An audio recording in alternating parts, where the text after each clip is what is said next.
시청자 여러분 안녕하십니까? 뉴스 현장 시작합니다. 북한이 나흘 전 발사한 군사 정찰 위성으로 서울과 평택, 군산 등의 주요 표적과 함께 미 핵 항공모함까지 촬영했다고 오늘 주장했습니다. 북한은 촬영한 사진들이 정상적으로 들어오고 있다며 김정은 위원장이 평양 종합관제소를 방문한 모습도 공개했습니다. 이채림 기자의 보도입니다. 김정은 위원장이 지구본을 앞에 놓고 간부들과 웃고 있습니다. 정찰위성 관제소를 찾아 어제 촬영된 위성 사진을 확인하는 모습입니다. 적축 지역의 목포, 군산, 평택, 오산, 서울 등 중요 표적 지역들과 우리나라의 여러 지역을 촬영한 사진 자료들을 구체적으로 요약하셨습니다. 북한은 김 위원장이 오늘 오전에도 관제소를 방문했다며 부산에 정박해 있는 미 해군 핵추진 항공모함 칼빈슨호도 포착했다고 보도했습니다. 우리군은 북한 만리경 1호가 500km 상공에서 하루 2차례씩 한반도 상공을 지나는 것으로 파악하고 있습니다. 북한이 언급한 군산, 평택, 오산과 서울엔 주한 미군 부대를 비롯해 우리군의 주요 기지들이 위치해 있는데 이를 의식한 듯 김 위원장 앞에 놓인 지구본도 미국을 가리키고 있습니다. 다만 북한은 위성에서 촬영된 사진은 공개하지 않았습니다.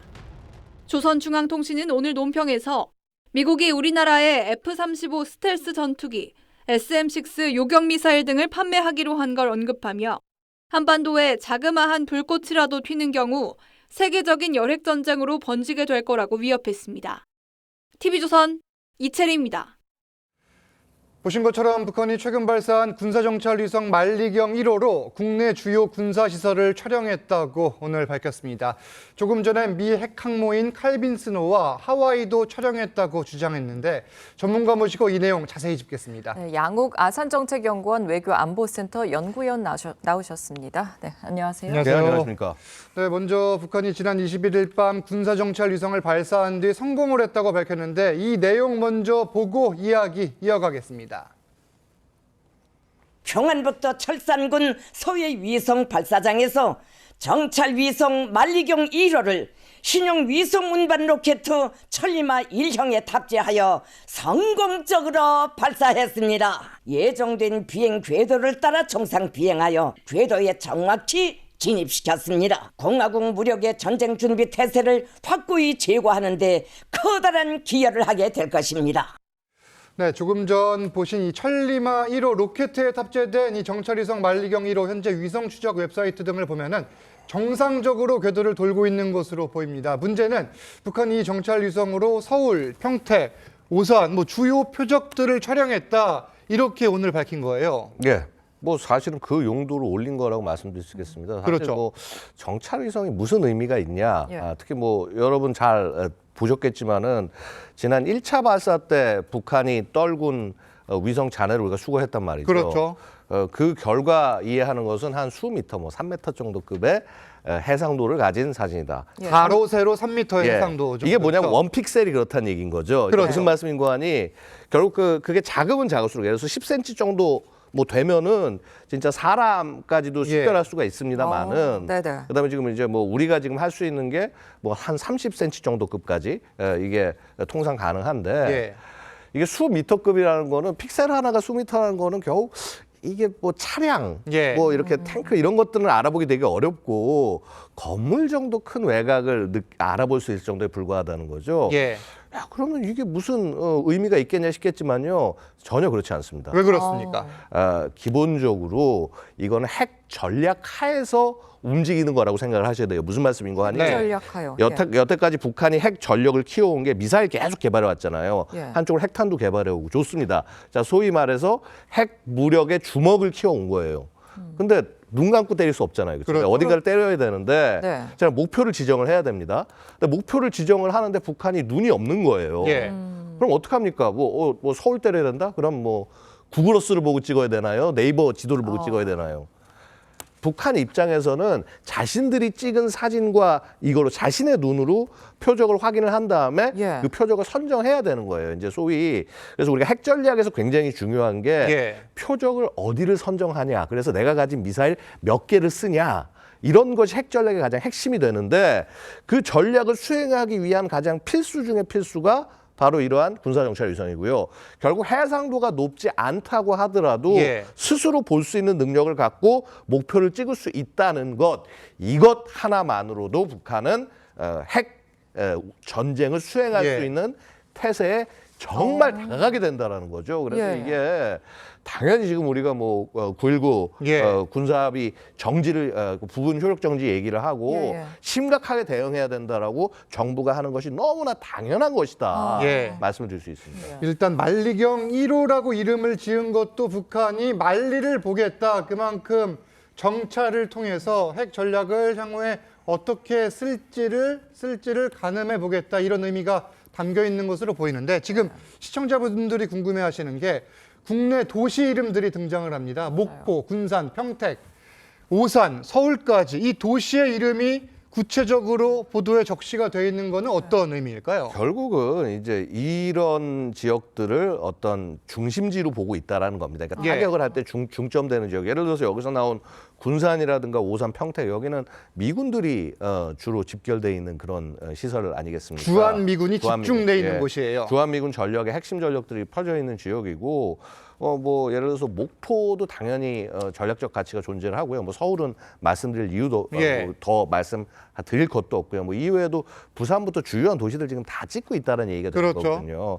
지금 보고 있으면 아마 오전 10시경에 한번 그다음에 23시 그러니까 오후 11시경에 한번 이렇게 이제 지나가면서 촬영을 하는 걸로 알려지고 있습니다. 한반도 상공을 하루에 네, 두 두 차례. 차례 지나가는 거예요. 그러니까 대략 시간이 이제 지금 그 정도로 그렇죠. 조정이 되는데 결국 이런 지속적인 감시를 통해서 내 어느 지역을 타격을 해야 될지 표적을 식별하는 작업을 할 거예요. 물론 해상도가 높지 않기 때문에 세세한 정보들은 다른 수단을 써서 활용을 해야 되겠지만 예. 그럼에도 불구하고 전반적인 큰 그림을 완성을 시킬 수 있다라는 측면에서 봤을 때는 북한에게는 뭐 엄청난 자산이 될 수밖에 없는 것이죠.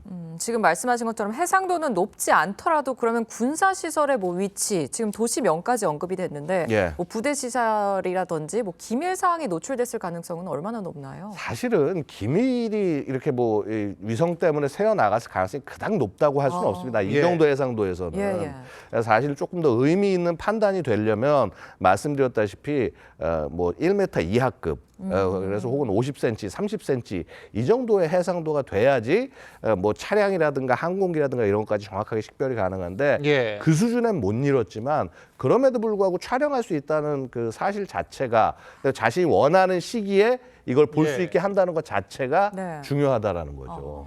지금 나가고 있는 사진은 2022년 2월, 지난해 2월에 북한이 찍었다고 밝힌 지금 모습이고 네. 이번에 만리경 1호로 촬영한 사진은 아직까지 공개를 하지 않고 있습니다. 일단 괌 미군 기지를 촬영한 사진을 김정은 위원장이 봤다 이렇게 보도를 했기 때문에 이 보도가 맞다면은 해당 사진들을 북한에서 현재 확보를 하고 있는 것으로 보이는데 예. 이게 사실 북한에서 촬영한 사진들을 보도를 통해 공개를 할까 이것도 관심이거든요. 어떻게 예상하세요? 저는 그 사진 자체를 직접적으로 공개하지는 않을 거라고 봅니다. 무슨 말씀인가 하니 해상도가 그렇게 높지 않다라는 것을 직접 보여주고 싶지는 않을 겁니다. 예. 근데 하지만은 자신들이 이러한 사진을 통해서 실제 표적 획득과 표적 선정을 하고 있다는 걸 선정할 가능성이 있습니다. 무슨 말이냐면 김정은 제일 잘하는 행동 중에 하나가 뭐냐면 네네. 뭐 이렇게 지도 펴놓고 막 거기 막 뭐 미국 본토 타격 계획, 전쟁 계획 해놓고 나서 뭔가 막 사진들이라든가 그림 같은 예. 걸 붙여놓고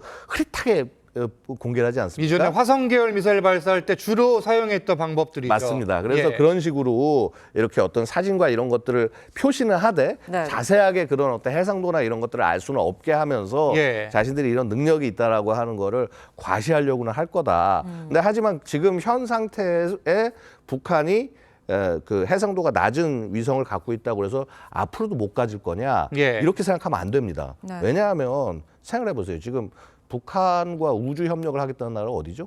러시아죠. 그렇죠. 러시아의 우주 기술이 우리가 그렇게 무시할 수 있는 수준이 아닙니다. 아, 그럼요. 그러면 뭐 어떻게 하면 되냐면요. 예. 북한 입장에서는 그러니까 뭐 기술 이전은 아니더라도 러시아가 네네. 쉽게 안 해줍니다. 기술 이전이 아니라고 하더라도 러시아에게 제작을 의뢰할 수 있는 거예요. 만들어주세요. 그러네요. 예. 해상도 좋은 걸로 만들어주세요. 어. 그래서 뭐 북한 위성에 실어가나 안 되면 러시아 우주 발사체에 실어가지고 올려서 한다? 충분히 의미 있는 데이터나 이런 거 걷어갈 수가 있는 겁니다. 예. 그래서 그런 부분들을 우리가 굉장히 유의를 하면서 조심스럽게 접근할 필요가 있다 말씀드리겠습니다. 네, 지금 또 북한은 이 정찰 위성이 다음 달부터 본격적으로 정찰 임무에 착수하게 될 것이라고 전했습니다. 지금 러시아에 의뢰할 가능성까지 얘기를 해주셨는데 그럼 앞으로 안보에 어느 정도 위협이 될까요? 뭐 일단 기본적으로는 말씀드렸다시피 북한은 지금은 사진들을 우리가 찍었다라고 이제 이걸 자랑하는 정도 수준의 그치지만은 네. 이것을 가지고 표적이나 자신들이 이제 앞으로 핵 공격을 할 어떤 우선순위들을 정하고 예. 그다음에 그것들을 가시화하면서 공개를 할 겁니다. 일부 공개를 네. 하면서 대한민국에 대해서 핵 위협을 굉장히 구체화할 거다. 예. 그리고 아마 이런 행동들은 대한민국을 정치적으로 굴복시킬 수 있다고 판단할 때까지 계속 될 것이다 말씀을 드릴 수 있겠습니다. 이번 위성 발사 이후 우리 정부가 이 9.19 남북 군사 합의 일부의 효력을 정지한 뒤 북한은 바로 이제 합의하기를 선언을 했는데 앞으로 그러면 군사적 충돌 가능성 그리고 이번 위성 발사 이후 지금 전개되고 있는 현 상황에 우리 정부는 어떻게 대응을 해야 되는지 마지막으로 한 말씀 부탁드리겠습니다. 뭐 일단은 지금 보시면 어떠냐면요. 예. 우리가 부분 정지하겠다니까 북한 곧바로 파기하겠다고 나와죠. 그렇죠? 예. 사실 북한 입장에서는 이 9.19 군사합의라는 거를 존중할 이유도 없고 존중해 오지도 않았고 언제든 이렇게 헌시작처럼 던져버릴 수 있는 존재였다는 겁니다. 그리고 되려 이렇게 하면서 이 책임을 대한민국 정부에게 미룰 가능성이 높습니다. 예. 그러기 위해서 일부러 도발을 감행을 하겠죠. 그 도발의 강도는 재래식 도발 수준으로 높아질 수 있습니다. 이 부분에 대해서는요, 우리 정부는 정확하게 국제사회에 예. 정확하게 이 사태의 책임과 원인이 누구에 있는지, 북한에게 있는 것인지 예. 정확하게 알리고 그다음에 의연히 대처해 나가야 된다. 그 과정에서 예. 우리 국민의 단합된 모습 보여주는 것 굉장히 중요하다 말씀드리겠습니다. 철저히 대응을 하되 또 이와 함께 긴장감을 낮출 수 있는 방법 또한 고민이 필요한 것 같습니다. 지금까지 양욱 연구위원님 말씀 들었습니다. 감사합니다. 예. 네, 감사합니다. 와이프하고 아이만 빼고 다 바꿔야 된다. 많이 바뀌어야 될 것 같아요. 당대표의 처신은 당대표가 알아서 결단할 것입니다. 여러분들께서 관심 가져주시는 것에 대해서 감사드립니다.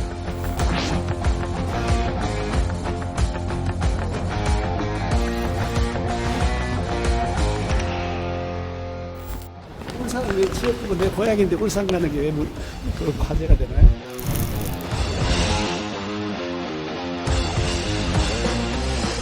국민과 우리 당을 위해서 필요로 되는 일이라면 어떠한 도전과 희생이라도 적극 나서야 한다는 생각을 가지고 있고요.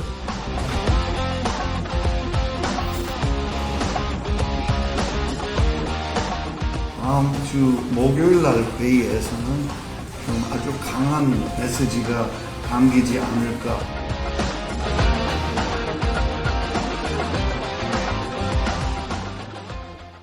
계속해서 국내 정치권 소식 알아보겠습니다. 국민의힘 이뇨한 혁신위원장과 원희룡 국토교통부 장관이 조금 전 오찬을 함께했고 김기현 대표는 의정부고회를 위해 지역구인 울산을 찾았습니다. 어떤 의미가 있는 건지 패널 4분 모시고 정치권 쟁점들 자세히 짚겠습니다. 네, 정미경 전 국민의힘 최고위원, 정혁진 변호사, 김형주 전 의원, 박성민 전 민주당 최고위원 함께합니다. 안녕하세요. 안녕하세요. 네, 안녕하세요. 네, 취재 바로 보시죠. 네, 혁신안을 놓고 이 혁신위와 지도부 갈등이 불거진 가운데 이 김기현 대표는 울산을 찾았고 이뇨한 위원장, 이 원희룡 장관은 점심에 만났는데 이게 두 가지 일이 같은 시간대, 같은 날 있었는데 어떻게 현 상황을 일단 보고 계십니까? 어렵게 보고 있습니다. 어렵게 보고 있다. 네. 예. 지금 결과적으로 같은 목표를 가지고 있잖아요. 예. 내년 총선을 반드시 이겨야 되는. 근데 이제 지금 혁신위에서 나오는 여러 가지 이제 안건들은 어떻게 제안들은 국민 눈높이에서 그 환영받는 사실은 그런 제안들이 많이 있었기 때문에 예. 그 여론조사 상으로도 그 혁신위가 많은 지지를 받고 있고 국민의힘 지지자들로부터도 많은 지지를 받고 있는 게 일단 지금의 현상입니다. 예. 근데 이제 그거에 대해서 이제 지도부가 얼마만큼 많이 화답을 하고 있느냐, 그게 이제 관전 포인트가 될 것 같은데. 그렇죠. 지금 이제 이런 두 모습이 서로 상반되는 듯한 예. 그런 느낌의 이제 모습이 보이면 아 이게 뭐지라고 이제 많은 분들께서 의아해하시는 거. 그러니까 그럴 수 이걸 그래서 어렵게 본다라고 예. 하는데요.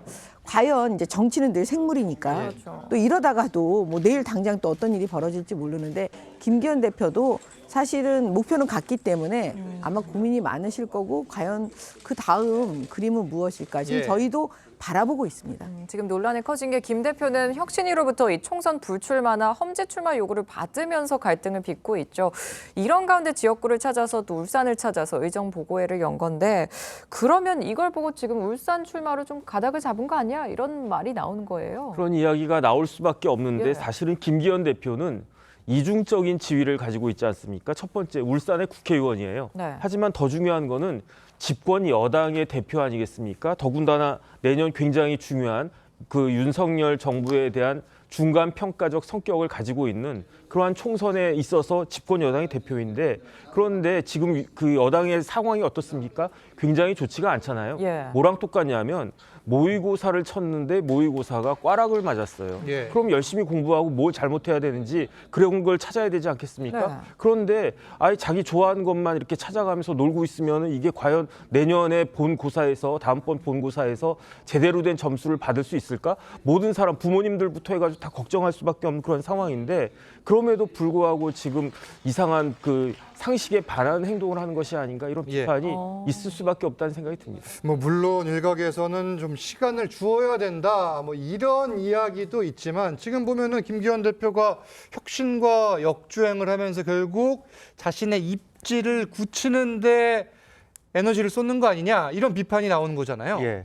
여기서 지금 이제 제일 애매한 대목이 비대위 관련해서인 예. 것 같습니다. 이완 혁신위가 중행무진하고 있다 보니까 실제로 장제원, 김기현 대표까지 쳐내고 비대위 체제로 전환할 거 아닌가라고 하는 우려들이 있었기 때문에 김기현 대표는 빠르게 김석기 의원을 통해서 비대위 체제를 들어가지 못하도록 하는 이런 갈등을 아예 수면 위로 올렸다 저는 그렇게 보여지고 네. 제일 궁금해하는 것은 결과적으로 대통령실이 김기현 대표를 대표로 만들었는데 인현 위원장하고는 어떻게 이런 관계들을 서로 상호 갈등적인 두 입장들을 조율해 갈 수 있느냐. 그러니까요. 이 부분에 좀 고장이 나 있다라고 보여지고 있고 예. 그래 갈수록 힘이 혁신이 더 쏠리면서 김기현 대표나 장제원 의원 자체는 각자 도생의 행보, 즉 어떻게 보면은 1차 윤회관들을 좀 정리해가는 수순이다 이렇게 음모론적으로 봐도 되지 않을까 싶을 정도의 당내 전운이 깃들고 있다 그렇게 봐야 되고 다만 남아 있는 것은 뭐 예. 당에서 김명민 최고나 이런 분들이 하는 말씀은 김기현 대표가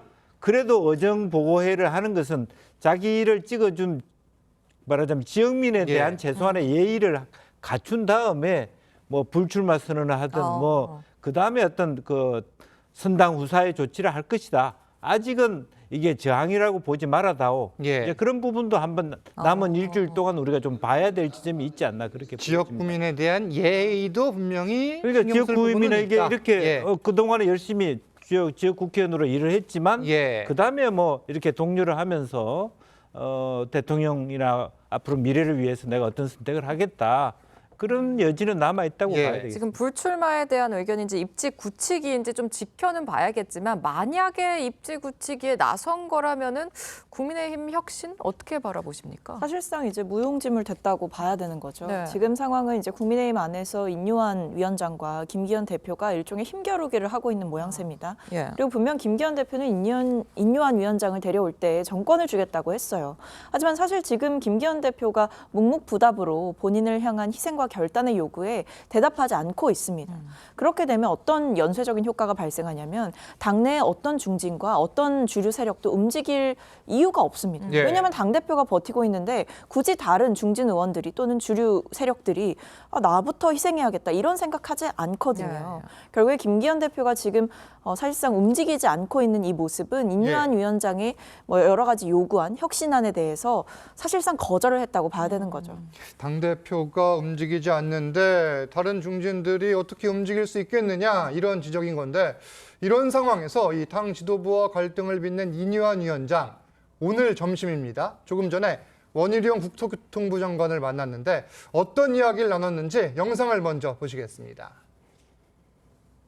국민들이 표로 보답할 거리라고 생각합니다. 지금 고민 중이라고 들었는데 결정만 하면은 다들 거기에 맞춰서 뒷받침을 해줄 거리라고 저는 믿고 있습니다. 오늘 장관님 너무너무 감사해요. 가는 길이 쉬우면 혁신이 아닙니다. 잊지 말아야 할 것은 혁신은 선택이 아니라 우리의 생명줄입니다.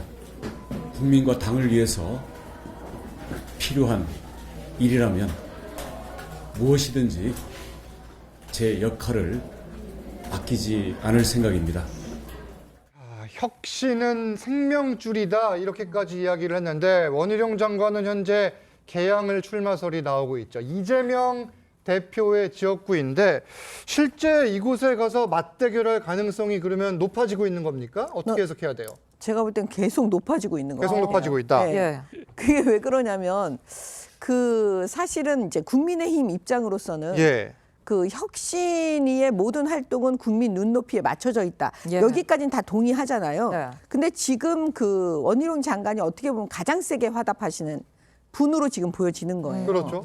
더군다나 지금 이재명 대표가 누구입니까? 국민의힘 입장에서는 지난번에 구속되어야 되는 분이 지금 저렇게 나와 있다라고. 국민의힘 입장에서는 뭐 일각의 입장이겠죠. 네. 전부 다 또 그런 건 아닐 수도 있는 거니까요. 그래도 뭐 국민의힘 예, 알겠습니다. 당원 입장이면 예, 뭐, 알겠습니다. 예.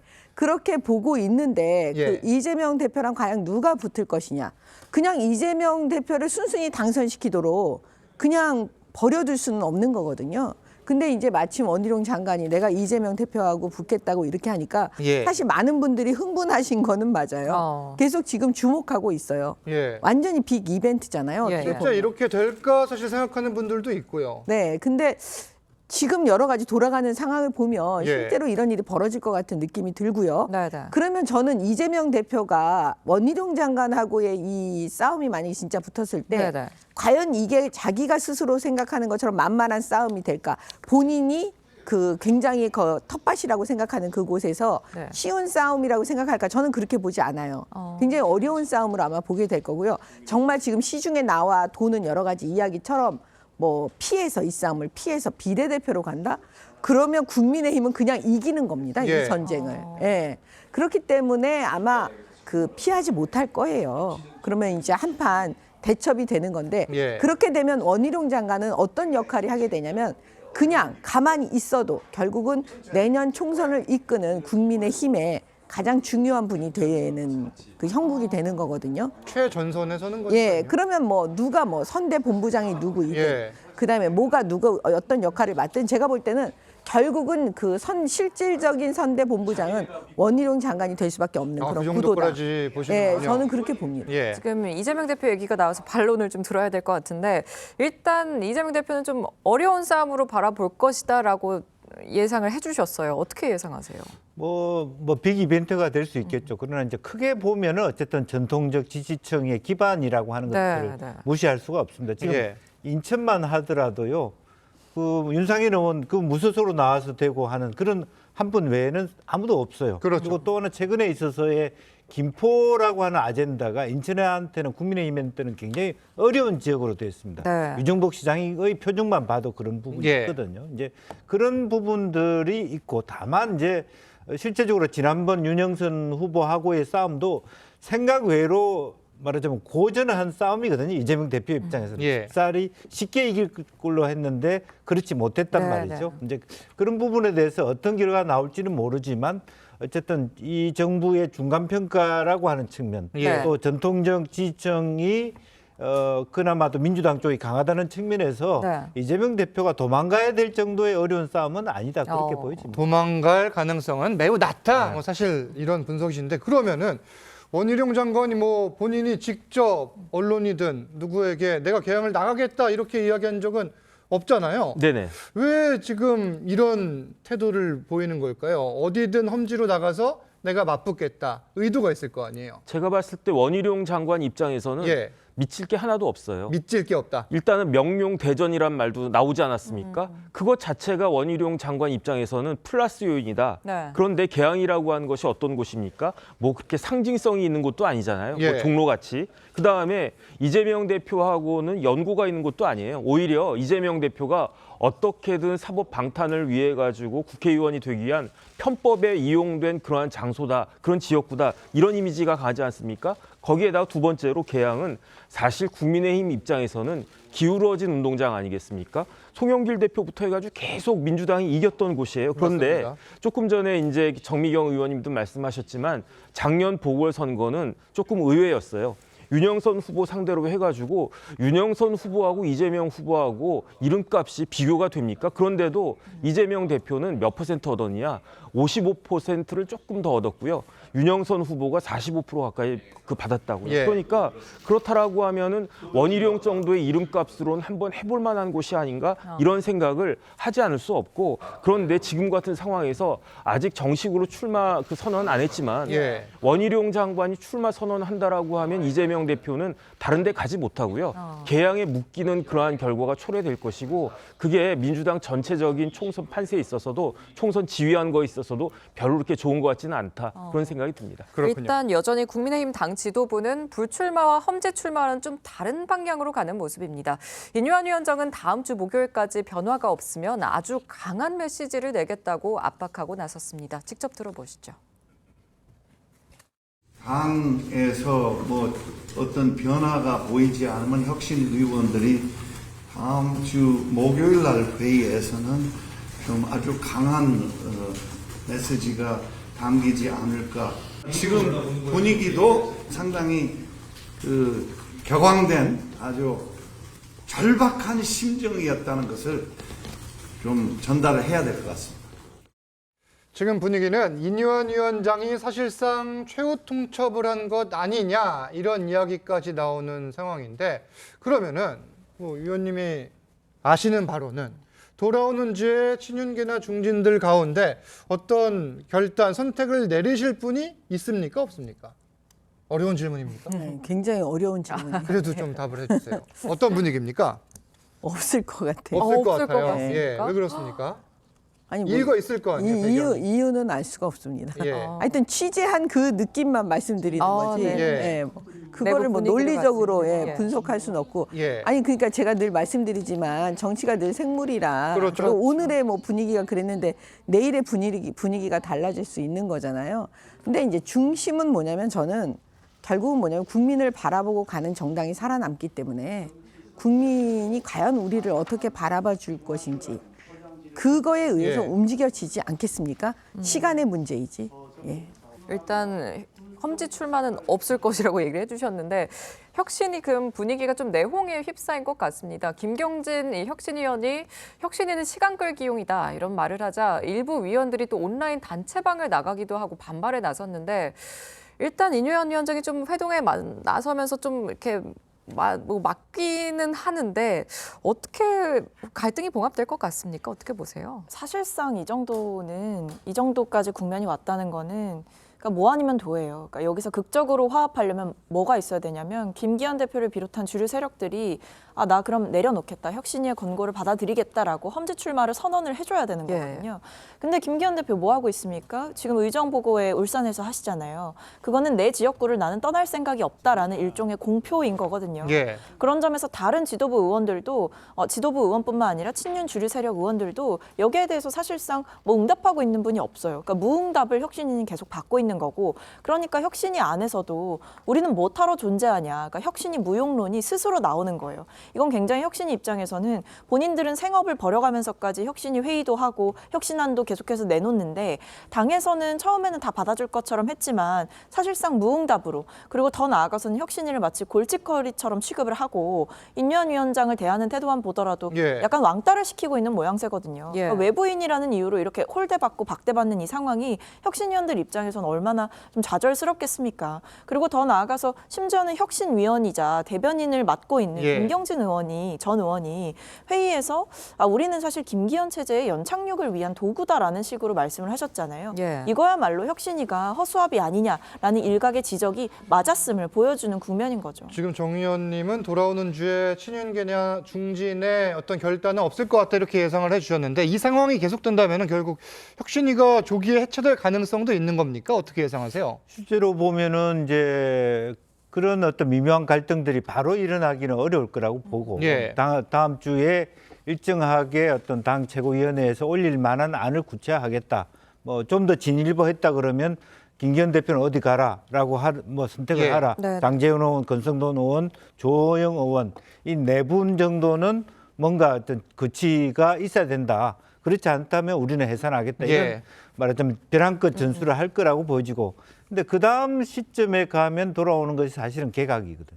그렇죠. 예, 장관이 돌아오는 시점을 예. 오늘 이제 원희룡 장관하고 정심을 했거나 미팅을 했다는 것은 네. 그 다음 체제의 어떤 어지러움을 사실은 새로운 들어오는 추경호 장관이나 예. 원희룡 장관이 정리해 가면서 빨리 말하면 조기 선대위 체제로 꾸려진다든지 이렇게 전환해 가는데 지금 예. 이제 김기현 체제 안에서의 문제는 결국 우리를 팽시키고 소위 초기에 소위 대통령을 도와줬던 사람들은 토사 구팽시키면서 예. 새로운 원희룡 중심의 새로운 비대위 아닌 비대위를 말하면 인유한 위원장이 꾸리려 하는 거 아닌가. 네. 이제 그런 비슷한 모습이 갈 수 있는데 그랬을 때 과연 이제 지금 현재 장제원 의원이나 김기현 의원이 예. 끝까지 자기 지금 스탠스를 유지하느냐가 결과적으로 총선 연말에 이준석 탈당까지 엮여지면서 그렇죠.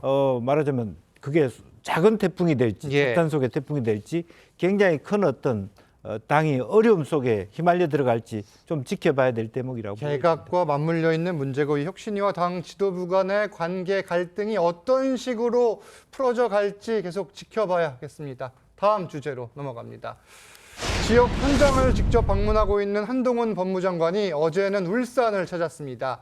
이번에도 지지자들이 몰렸는데 영상을 먼저 보시죠.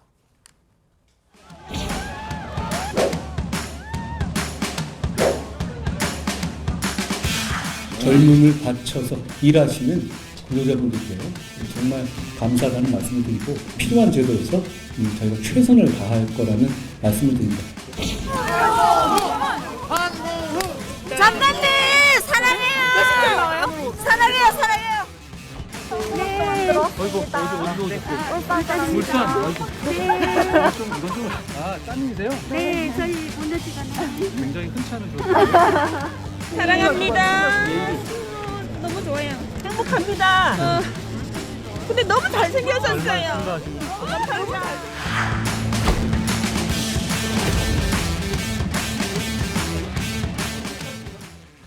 한동훈 장관 최근 대구, 대전에 이어 어제 울산까지 지역 방문을 이어가고 있는데 마치 팬클럽과의 만남을 방불케 합니다. 이게 법무장관의 현장 방문이 맞나 이런 생각도 들 정도예요. 글쎄요, 법무부 장관이라기보다는 사랑받기 위해 태어난 사람 같은 느낌이 들 정도로 어쨌든 그런 노래가 생각날 정도로 네. 개인적인 뭐 그런 판단이신 거죠? 지금 사랑 이야기가 계속 알겠습니다. 나왔잖아요. 예. 뭐 네. 모녀가 다 같이 사랑하는 경우도 있고 그런 것 같은데 제가 봤을 때 한동훈 장관은 만약에 제대로 된 거다라고 하면 마무리 투수 정도로 들어온 게 맞았다는 생각이 들었었어요. 마무리 투수요. 전 처음에는. 예. 근데 이제 우리가 야구 경기를 보면 야구 경기가 순탄하게 잘 풀려나가는 거는 선발 투수가 7, 8회까지 잘 막아주고 마무리 투수가 9회 딱 등장해가지고 3자 범퇴 딱 시키면 이기는 거 아니겠습니까? 그렇죠. 그런데 지금 국민의힘 상황은 김기현 대표가 선발 투수격인데 너무 일찍 무너졌잖아요. 예. 승리 투수 요건인 5회도 제대로 버티지 못하고 무너진 상황이 아닌가.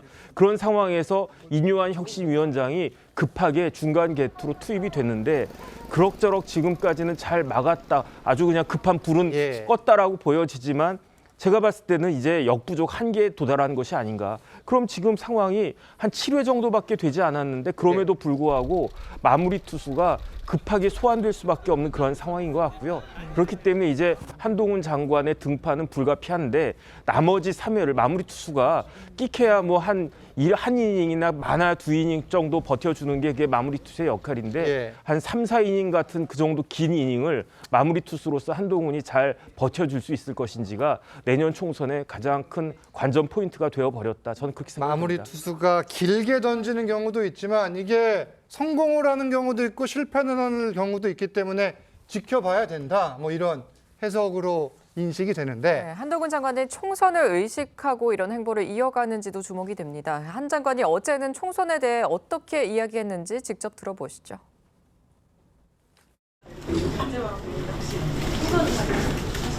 저는 제가 텔레비전 나오면 잘 안 봅니다.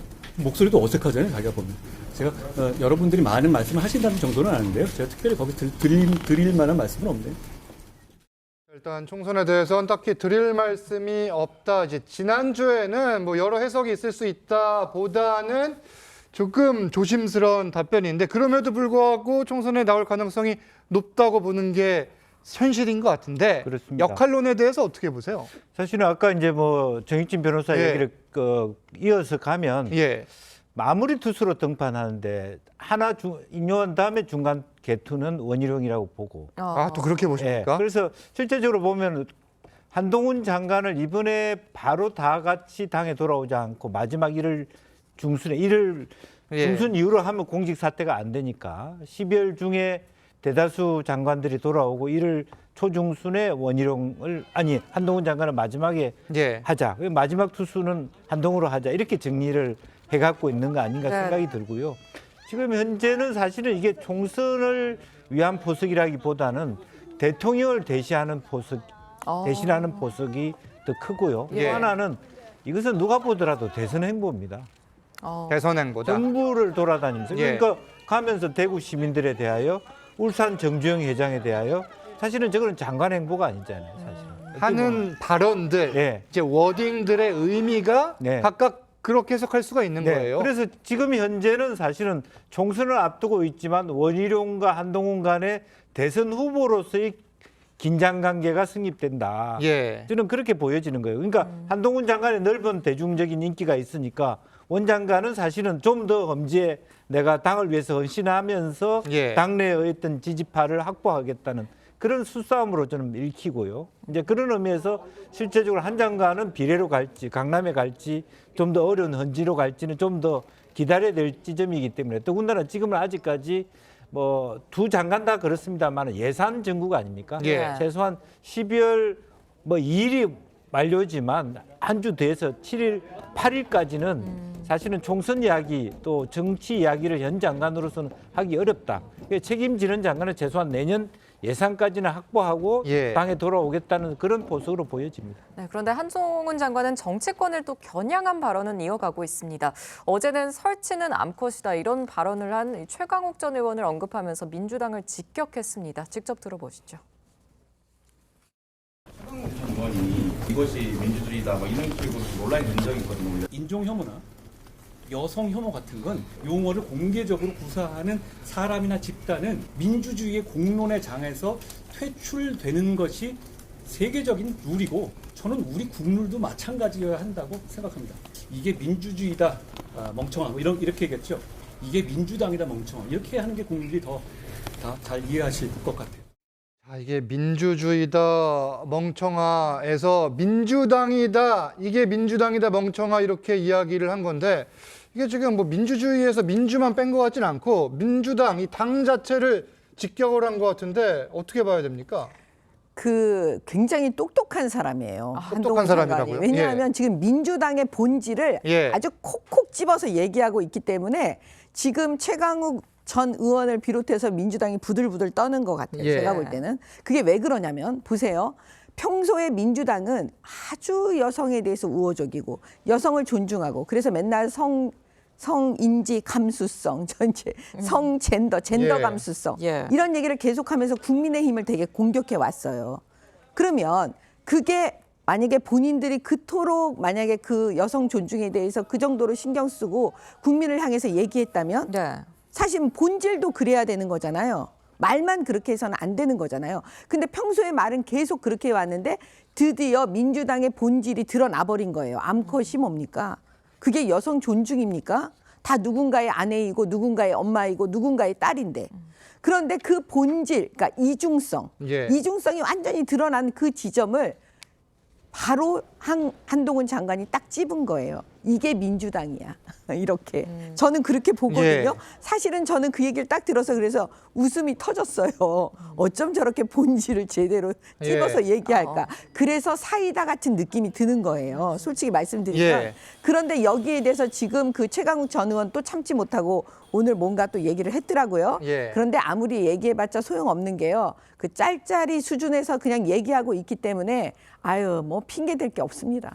최강욱 전 의원의 공방은 잠시 뒤에 계속 이야기를 이어갈 텐데 일단 한동훈 장관이 이렇게 이야기를 했고 지금 현직 법무장관 그리고 국무위원으로서 이런 발언을 하는 게 맞느냐 이런 지적도 있거든요. 이건 어떻게 보세요? 맞지 않죠. 맞지 이거 누가 않다. 봐도 비정상 아닙니까? 한동훈 장관 지역에 왜 가나요? 법무행정 때문에 지역 방문하시는 거잖아요. 그렇죠. 근데 이분이 가서 하시는 말씀 보면 거진다 뭐 민주당을 향한 공격이나 민주당 정치인들을 향한 비평을 내놓으신단 말이에요. 근데 지금 법무부 장관 신분에서 과연 정치 중립을 지켜야 되는 그 의무를 제대로 다 지키고 있느냐. 저는 제가 봤을 때는 이거는 법무부 장관 한동훈이 아니라 그냥 정치인 한동훈으로서의 발언을 계속 이어가고 있는 거죠. 그래서 이거는 한동훈 장관이 지역 방문을 핑계 삼아서 본인의 몸값 올리기에 나선 것으로 보여지고 사실상 정치인보다 더 정치인 같은 행보를 보여주면서 뭐 총선 출마에 대해서는 확답하지 않는 거 이거야말로 저는 장관으로서 보여주기에는 적절치 못한 태도라고 보고요. 이러니까 한동훈 장관이 지금 세비 받으면서 민주당 공격하고 그리고 지역 방문하면서 대선 주자급으로 본인을 계속해서 키워나가는 거 이러니까 국민 세금으로 사전 선거운동하면 안 된다라는 지적이 나오는 겁니다. 그래서 저는 한동훈 장관이 예. 나설 곳과 안 나설 곳을 좀 구분하셔야 된다고 생각해요. 질문을 받는 것, 기자들의 질문을 통제할 수 없겠습니다. 그렇죠. 하지만 거기에 답변하는 본인의 답변의 내용과 답변 유무는 사실 본인이 선택할 수 있는 거예요. 예. 답을 하지 않는 경우들도 있으니까요. 답을 하지 않는 경우도 있고 예. 제가 드릴 말씀은 아닌 것 같습니다. 뭐 국민의힘에서 어떤 입장을 내놓는지 보시죠 정도로 얘기해도 되는 거잖아요. 근데 한동훈 장관은 사사건건 모든 건에 대해서 다 얘기를 하고 있단 말이에요. 네. 이런 걸 봤을 때 한동훈 장관은 이미 정치를 너무나 하고 싶은 사람인 거고 그렇게 정치를 하고 싶다고 한다면 국민 세금으로 민주당 욕하고 이러는데 시간 쓰지 마시고 하루빨리 장관직 던지고 나오셔서 국민의힘에 입당하셔라. 저는 그게 국민 앞에 떳떳한 태도다라고 봅니다. 지금 법무부 장관 신분에서 좀 어긋난 정치 행보다 지적을 해주셨는데 최강욱 전 의원은 한동훈 장관을 향해서 정치적으로 편향된 언사를 남발한다면서 탄핵 사유라고 맞받았습니다. 탄핵이라는 단어 굉장히 많이 나와요 요즘. 어떻게 그러니까 들으셨어요? 최강욱 변호사 머릿속에는 탄핵밖에 없는 것 같아요. 그런데 중요한 건 뭐냐면은 탄핵은 요건이 있어야 되지 않습니까? 제가 네. 다시 한번 물어보고 싶은 게 한동훈 장관의 어떤 행위가 헌법과 법률에 위반되어 가지고 파면을 정당화할 만큼 중대한 그 위법이 있었는지 한번 물어보고 싶고요. 그 최강욱 변호사도 이제 변호사 자격도 사실은 지금 그 정지가 되어 있는 상황일 텐데 어쨌든지 간에 법률가이니까 좀 법리적으로 이야기를 쭉 해가지고 이 정도면 이제 한동훈 장관이 탄핵될 수 있겠다라고 설득을 해야지 무조건적으로 주장하면 되겠습니까? 법률가는 주장하는 게 중요한 게 아니고요. 입증하고 논리를 잘 세우는 것이 그것이 중요한 것인데 계속 이렇게 탄핵하다 보니까 예. 결국은 자기 자신의 지금과 같은 상황을 모면하기 위한 수단으로 또 탄핵이 사용되는 것이 아닌가 또 그런 생각도 듭니다. 본인이 정치적으로 편향된 언사를 남발하면은 이 현 장관이 헌법 위반으로 탄핵 사유다 이렇게 말하는 거는 어떻게 또 반박이 가능한 겁니까? 그건 그야말로 일방적인 주장일 뿐이고요. 주장이다. 예. 구체적으로 어떤 말을 했는데 그것이 정치적으로 파면이 정당화될 만큼 그만큼 중대한 법 위반인지 예. 그걸 더 명확하게 밝혀야지 그냥 뭐 잘못했다 이렇게 추상적으로 이야기하면 그게 탄핵이 되겠습니까? 자, 지금 최강욱 전 의원의 이 암컷 발언 이후 여성 비하 파장 계속되는 상황인데 이 최 전 의원 본인 사과 안 하고 있고 당시 옆에 있었던 김용민, 민영배 의원 역시 태도를 두고 논란이 일고 있어요. 어떻게 보세요, 이 모습은? 사실 그런 부분은 이재명 대표나 정청래 최고의 입장에 문제가 있는 거죠. 예. 여전히 뒷배가 있다. 본인들이 봤을 때. 또 실제적으로 가장 크게 지금 어저께 한병도 뭐 기억전략위원장이 그런 앞으로 막말 공천 배제하겠다 그랬지만 했죠. 앞으로이죠. 앞에 한 이야기는 해당이 안 된다는 얘기죠. 그러니까 아무 본인하고는 앞으로 안 하면 되니까 상관이 없는 것이고 또 실제로 민주당의 지금 공천이 아무리 시스템 공천이라고 하지만 여러 가지 하고 있는 방향 자체가 결국과 친명과 비명 간의 어떤 형평성을 잃을 가능성이 많고 자기네들은 강성 지지자의 지지를 받는 친명 후보라서 아무 걱정이 없다. 그렇기 때문에 반성이 할 이유가 없는 거죠. 이제 그런 부분에 대해서 이재명 대표도 SNS로서는 이거는 안 된다라고 표명했지만 또 물론 말하자면 의원에 대해서 6개월 자격 정지를 했지만 사실은 피선거권도 없는 사람에 대한 6개월 자격 정지가 아무 의미가 없는 거 아닙니까? 그래서 실제로 민영배 의원이나 또 김용민 의원 같은 부분은 사실은 당이 조금 더 그런 부분에 대한 페널티를 좀 현재 공천에서 줄 필요가 있고요. 더 국민들이 헤어려서 걸러낼 필요가 있다 그렇게 보여집니다. 일단 최강욱 전 의원의 암컷 발언에 대해서 민주당 여성 의원들이 침묵하고 있다는 지적이 제기되기도 했습니다. 그러자 이 홍익표 원내대표는 여성 의원들이 현명하게 대처하고 있다며 옹호까지 했는데 목소리 들어보시죠. 우리 여성 의원님들이 아무 하지 않고 침묵했다 이런 비판들을 좀 하는데 이건 사실이 아닙니다. 본인들이 먼저 SNS나 어떤 공개 발언, 입장을 밝히는 것이 당에 도움이 안 되니 당에서 지도부가 알아서 먼저 처리해라. 저에게 문자나 전화나 이런 걸 많이 주셨습니다. 우리 당 여성 의원님들이 정말 현명하게 이번에 일을 해주셔서 저는 대단히 감사합니다. 그러니까 이게 SNS나 공개 발언을 통해서 이제 각각 메시지가 나가는 것보다는 이게 지금 지도부가 먼저 목소리를 내는 게 낫다 이런 판단이었던 것 같은데 어떻게 보세요? 지금 이 말은? 그러니까 이게 처음에 여성 의원들에 대한 그 비판이 제기됐던 건 뭐였냐면 여성 의원들이 이 국면에서 아무것도 하지 않았다라는 비판이었어요. 그렇죠. 그러니까 여성 의원들이 침묵했고 그 어떤 비판도 그러니까 최강욱 전 의원이나 민영배, 김용민 의원에 대한 어떤 얘기도 하지 않았기 때문에 여성 의원들이 필요가 없다 이런 식으로 비판이 제기됐던 건데 그게 사실이 아니라는 걸 홍익표 원내대표가 밝히신 거죠.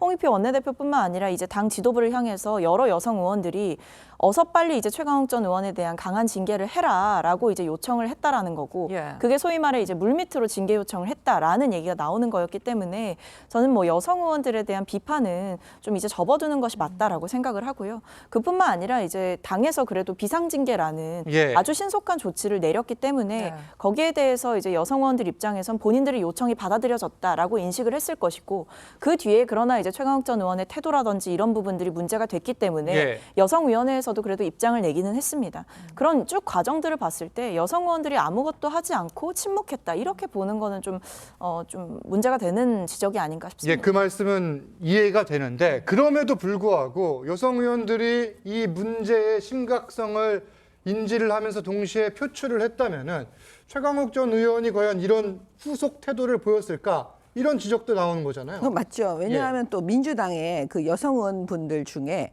그 운동권 출신이 굉장히 많으세요. 그다음에 여성 운동을 스스로 했다라고 자랑하시는 분도 굉장히 많으세요. 다 알고 계시지만. 그러면 그분들 입장에서 지금 국회의원 한 분 한 분이 국가기관이라고 맨날 얘기하시잖아요. 그죠? 그러면 자기 입장을 얘기해야죠. 자기의 본질이 무엇인지. 그럼 당연히 이 부분에 대해서 분노하고 그다음에 이 부분에 대해서 국민들께 사과하고 그다음에 사과하라고 말을 해야죠. 근데 문제는 지금 그 부분을 아예 멈추고 있는 거예요. 그건 왜 그러냐? 민주당의 입장이 더 중요합니까? 아니면 자기의 여태까지 살아온 여성 운동을 한 그 지점이 더 중요합니까? 그다음에 국민에 대한 사과가 더 중요합니까? 민주당의 난처함이 더 중요합니까? 이 지점을 다 놓치고 있기 때문에 왜 민주당 여성 의원들 침묵하고 있습니까?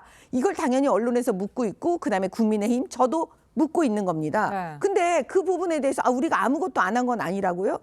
그런 반론은 사실은 말이 안 되는 거잖아요. 아무것도 안 한 건 맞잖아요. 사과하지도 않고 있잖아요. 지적하고 있지도 않고 있잖아요. 그 지점을 하고 있는데 엉뚱하게 훌륭하게 지금 민주당의 여성 의원들이 하고 있다라고요. 말이 안 되는 거죠. 네, 일단 다른 쟁점도 잠깐 짚어보죠. 내일 이준석 전 대표의 토크 콘서트와 가수 이명웅 씨의 콘서트가 같은 날 같은 장소에서 열립니다. 효과를 볼지 사실 오히려 묻힐지 뭐 지켜는 봐야겠지만 이게 사실 이명웅 씨를 이용하는 거 아니냐 이런 비판들이 좀 나오기는 해요. 일단 완전히 같은 장소는 아닙니다. 가까운 장소, 거의 뭐 동일해 보이는 장소. 제가 예. 확인을 해봤더니 예. 이명웅 콘서트가 한다라고 그렇게 이야기가 됐던 게 언제냐? 예. 9월 중순이더라고요. 9월 중순. 그러니까 이미 일정은 9월 중순에 나왔고요.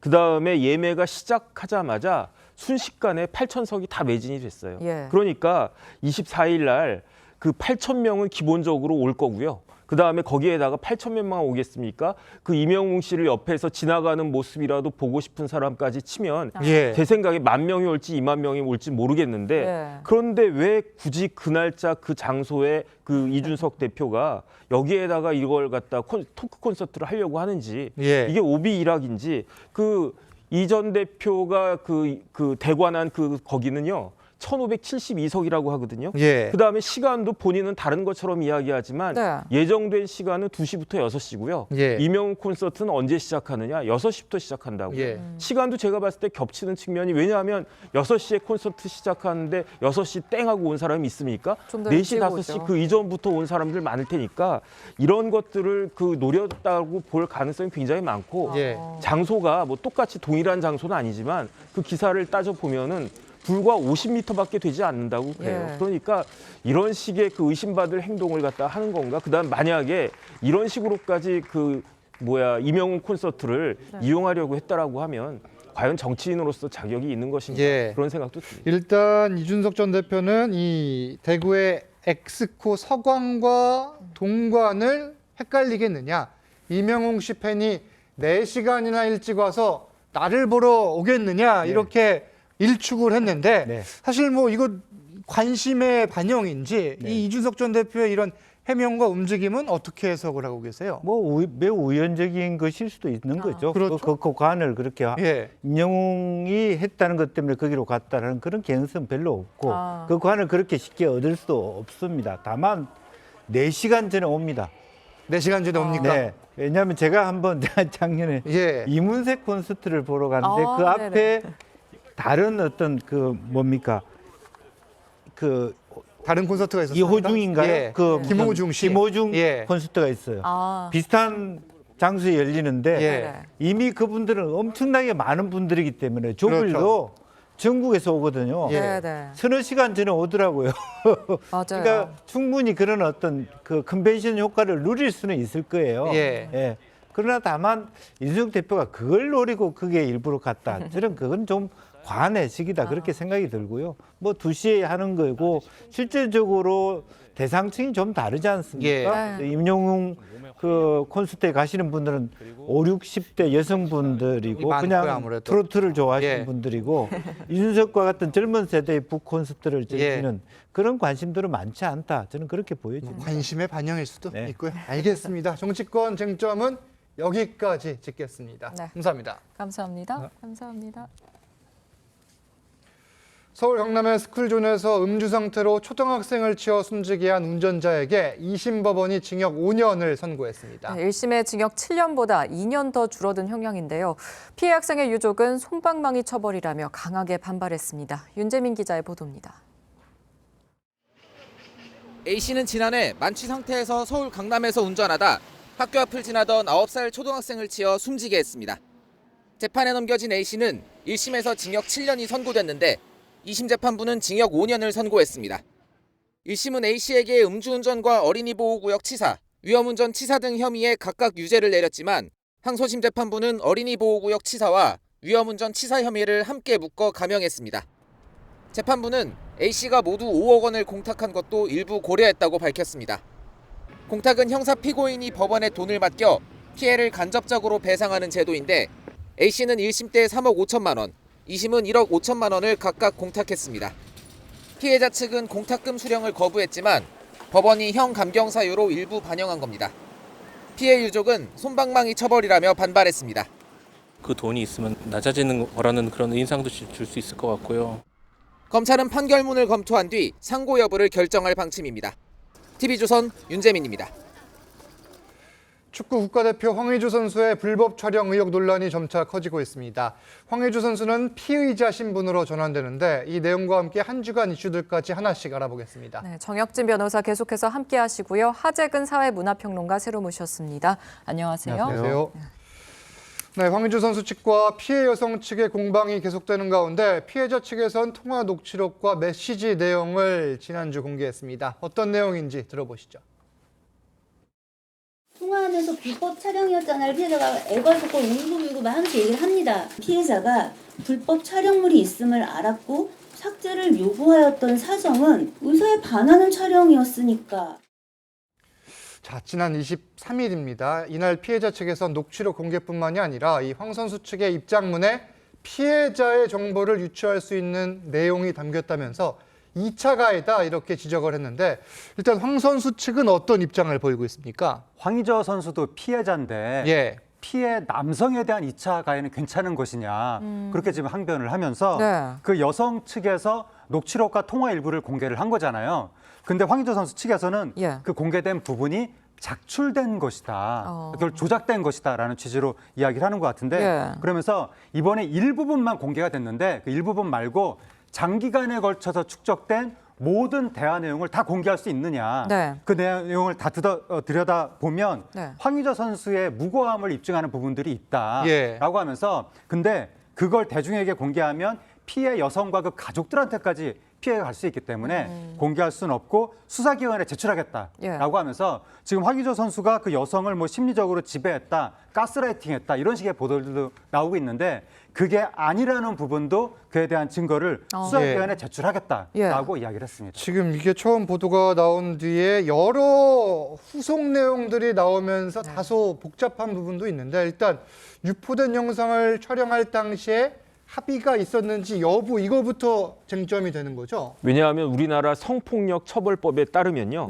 그 카메라 등을 이용한 촬영과 관련된 조항이 있는데 촬영 대상자의 의사에 반해서 촬영하면 촬영하기만 해도 7년 이하 징역 5천만 원 이하 벌금에 처해 있습니다. 그런데 그 황의조 선수가 아무리 저렇게 이야기를 한다고 해도 이 촬영의 대상이 되었던 여성이 내가 이걸 갖다가 동의했다라고 명시적으로 합의한 서면이 있거나 아니면 지금이라도 나와가지고 내가 그거 동의했었습니다라고 이야기하지 않는 이상 제 생각에는 황의조 선수가 혐의를 벗기가 굉장히 어렵지 않을까, 굉장히 쉽지 않지 않을까 하는 생각이 듭니다.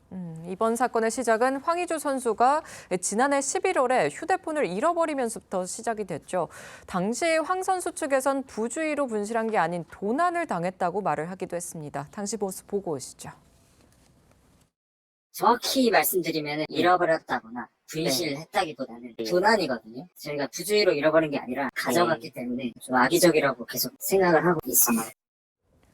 지금 황 선수 측의 주장처럼 최근 경찰 조사에서도 황 선수의 동영상을 유포한 사람이 친형수인 것으로 드러나면서 더 충격을 줬죠.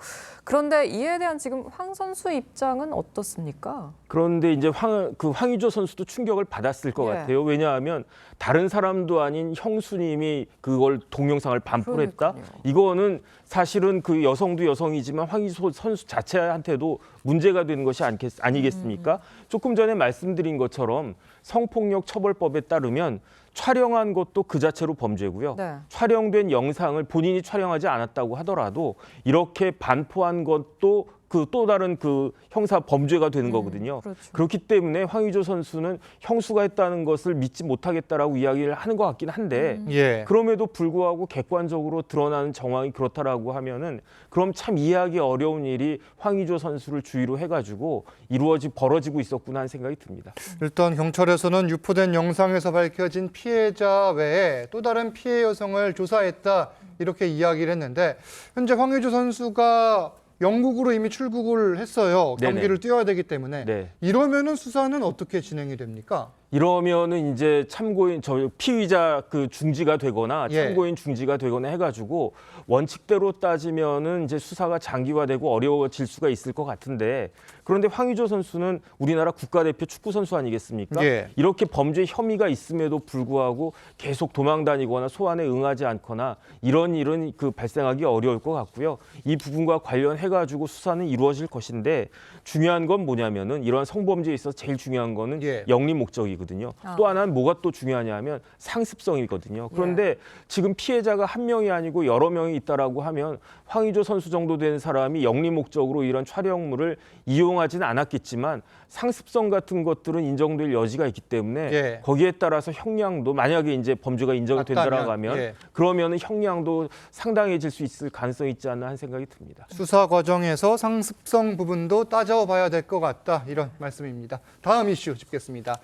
마약 투약 혐의를 받는 배우 이선균 씨의 경찰 수사가 현재 진행 중인 가운데 이 씨가 마약을 한 것으로 의심되는 시점과 횟수까지 특정을 해 수사를 진행 중이다. 이런 보도가 나왔어요. 네, KBS에서 보도가 나온 건데 지금 이선균 씨의 의혹 사건이 어느 유흥업소의 실장의 진술에 의해서 시작이 된 거잖아요.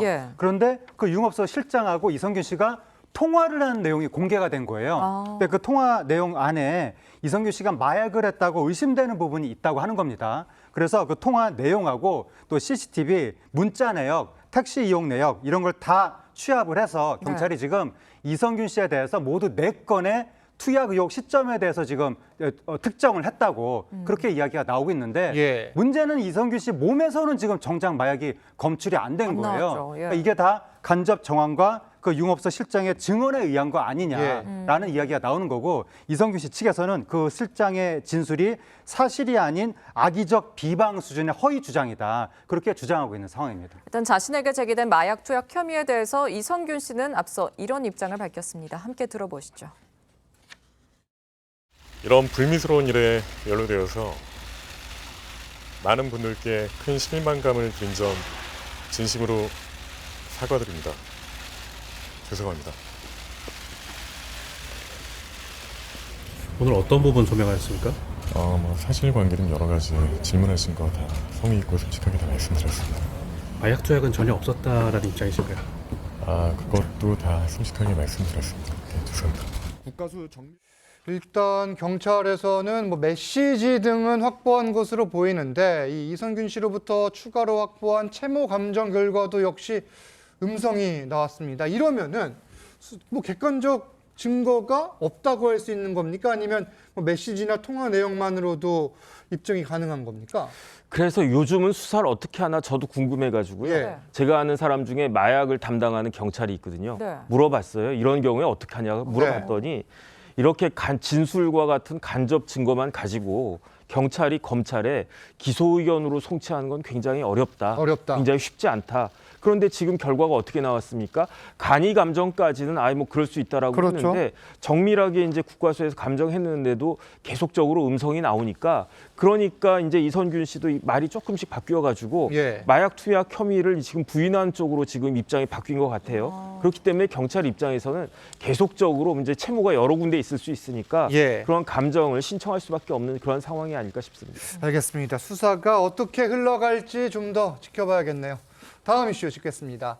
지난번 광장시장의 바가지 음식 논란 저희가 전해드렸는데 이번엔 종로 포차거리가 비슷한 논란에 휩싸였습니다. 일단 종로 어떤 내용입니까? 네, 종로에 포차거리가 있는데 그 실태라고 하면서 25일에 이제 글이 인터넷에 올라온 거예요. 그 포차에 앉으려면 안주 2개를 시켜야 된다고 합니다. 안주를 2개를 시켜야 앉을 수 있다. 앉을 수 있다고 합니다. 자릿세 개념인 것 같은데 안주가 보통 하나에 2만 원가량 한다고 합니다. 그러니까 4만 원 정도를 내야 된다는 건데 문제는 2만 원 정도 하는 안주가 너무 좀 부실하다라고 하면서 예를 들어서 석화 한 접시에 석화가 7개가 있었다. 계란말이가 너무 작았다라고 하면서 더군다나 카드를 안 받는 업소도 있다는 거예요. 그러니까 이건 또 세금 문제 있는 거 아니냐. 그래서 이렇게 부실한 음식에 세금 문제도 있고 어떻게 이런 영업이 가능한 거냐. 그런 글이 올라와서 지금 논란이 시작된 겁니다. 또 앞서 바가지 논란이 불거졌던 이 광장시장의 가게가 시장 상인회로부터 10일 동안 영업 정지 처분을 받았다고 해요. 광장시장에서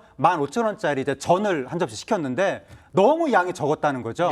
문제가 됐는데 상인회에서 10일간 영업정지 처분을 내렸다고 합니다. 그러니까 광장시장이 전 한 접시 가격이 고정이 돼 있다는 거예요. 15,000원인데 양은 고정이 안 돼 있는 거예요. 그러니까 가격은 그대로인데 양을 줄이는 방식으로 꼼수 올린 거 아니냐. 그런 이야기가 나와서 지금 상인회 측에서 가격뿐만이 아니라 양도 고정시키는 방안에 대해서 지금 검토하고 있다고 합니다. 이게 물론 해당 거리들의 음식점들이 모두 다 그런 건 아니란 말씀 드리겠고 이 개인적 느낌은 다를 수 있다. 하지만 맛집을 찾으러 갔는데 이런 실망감을 느끼면은 씁쓸할 수밖에 없다. 이 이야기도 드려야겠네요. 네. 두 분 말씀은 여기까지 듣겠습니다. 감사합니다. 감사합니다. 네, 저희는 1분 뒤에 돌아오겠습니다. 아침에는 추위가 매서웠습니다. 서울이 영하 5.9도, 일부 강원과 경북 지역은 영하 10도 이하로 기온이 떨어지면서 전국 곳곳에서 올가을 최저 기온을 기록했는데요. 오늘 낮 동안에도 서울이 영상 4도에 그치며 종일 춥겠고요. 내일 아침까지 영하권 추위가 이어지다가 낮부터 기온이 차츰 오르겠습니다. 모레는 추위가 잠시 풀리겠습니다. 동해안은 계속해서 건조함이 문제입니다. 불씨 관리 잘 해주셔야겠습니다.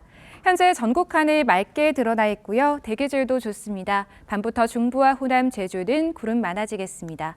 오늘 한낮 기온은 대전과 전주가 영상 6도에 오르는 데 그치겠습니다. 동해 먼바다에는 풍랑주의보가 발효 중인 가운데 동해안으로 높은 너울이 밀려오겠습니다. 다음 주 월요일에는 전국 대부분 지역에 비나 눈이 오겠고요. 호남과 제주에서는 화요일까지 이어지는 곳도 있겠습니다. 날씨였습니다.